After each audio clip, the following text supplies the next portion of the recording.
Hi folks, today we're going to start really turning our focus to polynomial functions. Now there are some vocabulary terms that you need to know, you need to commit to your memory. And we're going to start out just by reading some of this. Monomial is a number or a variable or a product of numbers and variables. A polynomial is a monomial or a sum of monomials. Now that sum, that's kind of a loosely used term. We could have difference there as well. And a polynomial function is a function. Remember, function means something like this: f of x, g of x, h of x. So a polynomial function is a function in the form, looks something like this. Now this looks pretty intimidating. I wouldn't worry a whole lot about it. All of these a's mean a to the n, n minus 1, a to the first, a to the 0. All those are just numbers. Could be -2, it could be 5, it could be 1/2, it could be pi. These are just numbers, all right? And then up here, this n, n minus 1, those are simply exponents, all right? So the exponents are whole numbers. So whole numbers meaning 1, 2, 3, 4, 5, starts at 0. Coefficients are the numbers in front. So a sub n.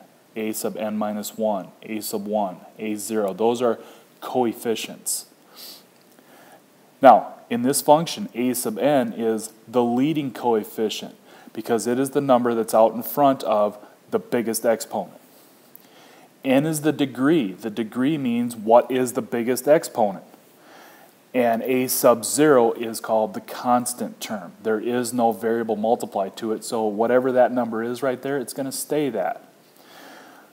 And a polynomial function is in standard form if you're going from biggest exponent to smallest exponent. So here we have some different examples. Okay, starting out with degree 0. Basically, degree 0, all that means is there is no variable. All it is just a number. So -14 would be a constant, degree 0. 5, pi, things like that. This number won't change. Degree 1 means linear. Y equals mx plus b is the prime example of that. And that's basically all this is. F of x equals 5x minus 7. Okay? Things we just got done working with in chapter 4. Quadratic, so it's degree 2. So your biggest exponent is a 2. So we'd have 2x squared plus x minus 9 as an example. Or 5x squared would be an example. Or x squared minus 4 would be an example. All right. Degree 3 is cubic. All right. So the biggest exponent would be third power. So here, x to the third minus x squared plus 3x. That's an example of a cubic function. Your biggest exponent is 3.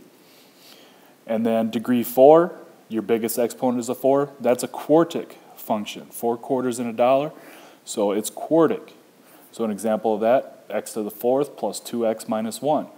Or 3x to the 4th minus 2x cubed plus 5x squared minus 5x plus 6.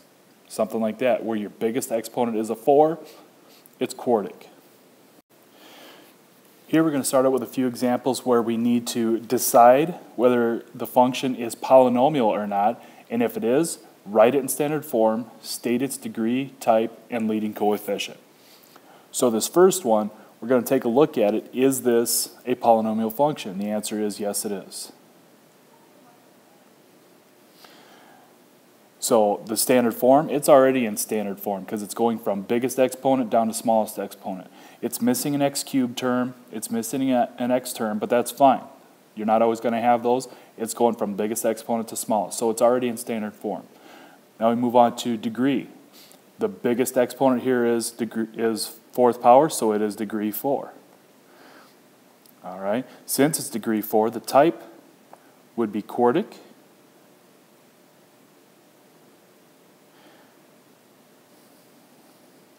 And the leading coefficient is just that number out in front of the biggest exponent. So in this case, the leading coefficient would be 1. Okay, moving on to part B here. Is this a polynomial function? And first off, let's just take a look at the exponents. We have a second power, we have a first power, we have no exponent or no variable whatsoever. So everything checks out there. It doesn't really matter what the numbers out in front are. All right, we have the exponents that we need. So yes, it is a polynomial function. So now we need to get this into standard form. So standard form is biggest exponent down to smallest exponent. So we have g of x equals, the biggest exponent is pi x squared. And then the next term down would be the plus 7x. We need to make sure that we bring the signs along with it. Then we have minus square root 3. So since it is a function, the degree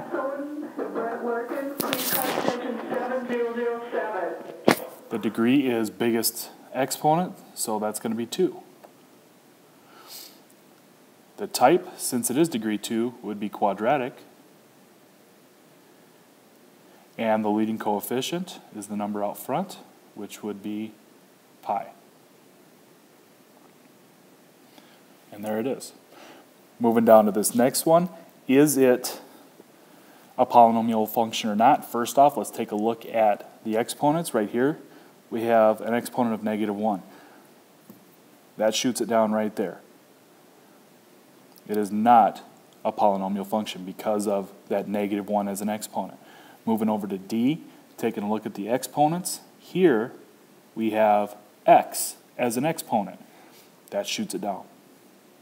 All right, so there's a couple of examples that would make it a non-polynomial function. The next thing I'm going to show you is called direct substitution. You already know how to do direct substitution. You've been doing direct substitution for a long time. So using direct substitution to evaluate the polynomial function, we have f of x equals x to the 4th plus 2x cubed plus 3x squared minus 7, where x equals -2. So all we're going to do is we're going to substitute -2 in place of x. So using function notation, f of -2 equals, remember to use your parentheses on this. So -2 to the 4th plus 2 times -2 cubed plus 3 times -2 squared minus 7. So in doing the math on this, you can go ahead and do this on your calculator if you like. F of -2 would give us 5. And that's function notation right there. So you are finished. There it is. So next example, I'm just going to go ahead and save that for you. If you want to go ahead and try it, I can tell you right now that in function notation, the answer, g of 4, would equal 9. So if you want to try that on your own to see if you get that, that'd be great. The last couple of items I'm going to show you are called synthetic substitution. You're going to wind up getting the same exact thing as you would with direct substitution, but synthetic substitution is so much quicker and so much easier.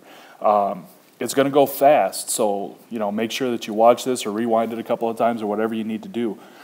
But to set it up, you start out with a little box, and whatever you're supposed to substitute in goes into that little box. And then we take a look at the coefficients, making sure that we bring the sign along with it. So we have a 5 in front of our x cubed. We have a 3 in front of the x squared. We have a -1 in front of the x. And we have a 7 for a constant. We leave a little bit of a space and we draw a line. All right, so that's the setup. Now, we're actually going to perform synthetic substitution. Like I said, it goes fast. We bring down our first number. We bring down the 5. And now we follow the pattern. Multiply, add, multiply, add. So we go 2 times 5 is 10. And then we add it down. So 3 plus 10 would be 13. 2 times 13 is 26. And then we add that down. So we got 25. And then we multiply. 2 times 25 is 50. And then we add that down, and we get 57. And there's our answer. F of 2 equals 57. It's done. Like I said, it goes fast. Okay? Try it again. Here, it says we want x is -1, so we're going to put -1 in the box. Now, before you plug these numbers in up here, let's just make sure that these are all here and they're in order. So we got fourth power, third power. Notice we don't have a second power, so we're going to have to do something different. We have an x and then we have a constant. So items are in the correct order, but we're missing a second power here. So we're going to want to put a placeholder down here. So when we bring these coefficients down, we've got the -2, we've got the -1. Now, in front of, or for this x squared part, we're going to need a placeholder of a 0. If we don't have that, if we don't have that placeholder there, then we're going to miss out on an opportunity for multiplication.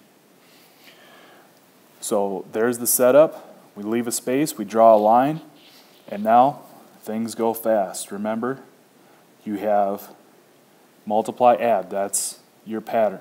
So multiply. -1 times -2 is 2. Add it down. Multiply. Add. Multiply. Add. Multiply. Add. So there's your answer. G of -1 equals -10. And if you want to try it through direct substitution and see if I'm doing it right, you can certainly do that. Okay, make sure that you practice this stuff. So your assignment is on page 341, numbers 3 through 22. Best of luck to you. We'll see you in class.